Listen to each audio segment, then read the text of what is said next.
তো আল্লাহ বললেন শনিবারে মাছ ধরা যাবে না। কি বারে ধরা যাবে না?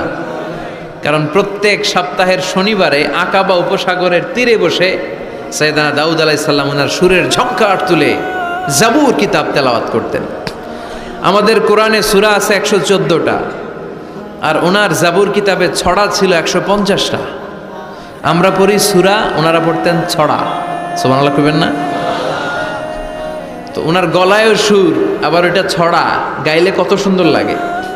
উনি আকাবা উপসাগরের পাশে বসে এই ছড়াগুলো তেলাওয়াত করতেন, শিক্ষণীয় ইসলামিক ছড়া। আর এই ছড়ার সুরে মুগ্ধ হয়ে সাগরের মাছগুলো সাগর ছেড়ে দিয়ে ডাঙ্গায় চলে আসতো। আল্লাহ বললেন, দাউদের উম্মত খবরদার, শনিবারে মাছ ধরা যাবে না। রবি থেকে শুরু করে শুক্রবার পর্যন্ত ধর, নিষিদ্ধ হচ্ছে শনিবারে। আদেশটা কার? নির্দেশনা কার? মানার দরকার আছে না নাই?